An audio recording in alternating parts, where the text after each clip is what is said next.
With 10 wickets for the side and just 56 in arrears with 2 down in reply, all told, pretty good day? Yeah, I think we're really happy. Thought as a team we bowled really nicely. Just tried to be as relentless as possible, I suppose, and by keeping that run rate down, brought wickets, which was great. We all chipped in there, which was nice, and then delighted to be 102 or so, was it for 2? Really nice start there with the bat. A lot of that work was down to what you did with the ball, 4 for 30 from I think 16.5 overs, coming out pretty nicely, isn't it, for you?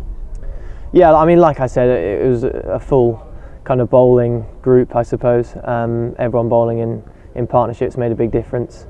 Having guys at the other end hardly going for runs kind of meant that I was able to pick up some wickets, which was nice. And as a group, I thought we bowled really well. A lot of that form maybe carrying over from the one day cup. Are you feeling that throughout the team, that momentum is really building through cross competitions?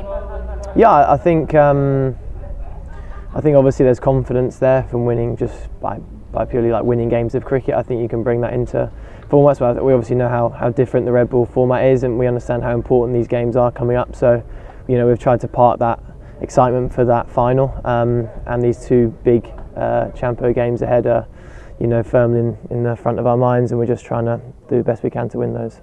Of course, it wasn't always plain sailing. I think they were 77 for 1 at one stage on a green seamer after winning the toss. But any worries for the team at any point?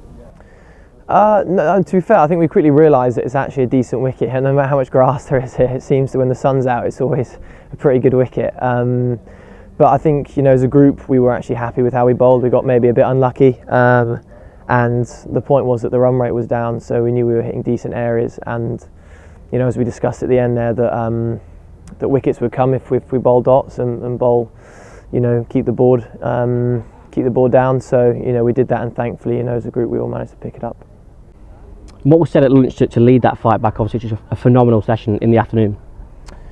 I think just to stay pretty calm. I mean, ultimately they only were going at 2s or so.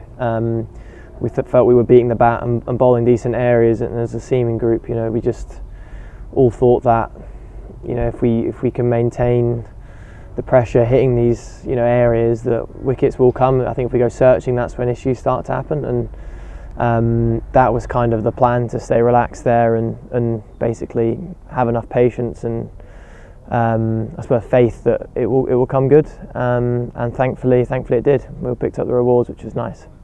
We had 2 new guys out there as well, Umar Amin, who got a wicket on debut, and Ben Cox, who kept beautifully. How impressive were those 2 today? Yeah, really impressive. Obviously Umar had a little trundle and took his first wicket, which was really nice to see. Obviously I think it was just before tea that he got that, and that was obviously really handy. And then Ben's a phenomenal keeper, isn't he? I think he showed his class out there today with how well he kept. It was a pleasure to bowl to him, and plenty more to come from those 2. And with the bat, Rishi Patel, Mr. Consistent this season, another 50 for him. How impressive was he tonight? Yeah, the Don just kind of doing his stuff. He's been in fantastic form. He's having a great summer. I think fully deserves the amount of work he puts in the nets, like the unseen training, I suppose. So we're all delighted for him, and hopefully he can kick on and keep going tomorrow. And just finally, how important is it to have guys like him and Ackers at the crease in the morning? Such a depth of a batting lineup as well. We can really make big runs. Yeah, I think obviously 10:30 start, so it's always going to be a bit fruity in the morning. Expect it to nibble around a bit. It's about earning the right tomorrow. Understanding that they're going to come out hard at us up top, so we've got to try and absorb that pressure, and then we can really try and kick on as the day continues. But obviously having 2 very, very good players like Ackers and Rishi at the crease is obviously a very nice thing to see.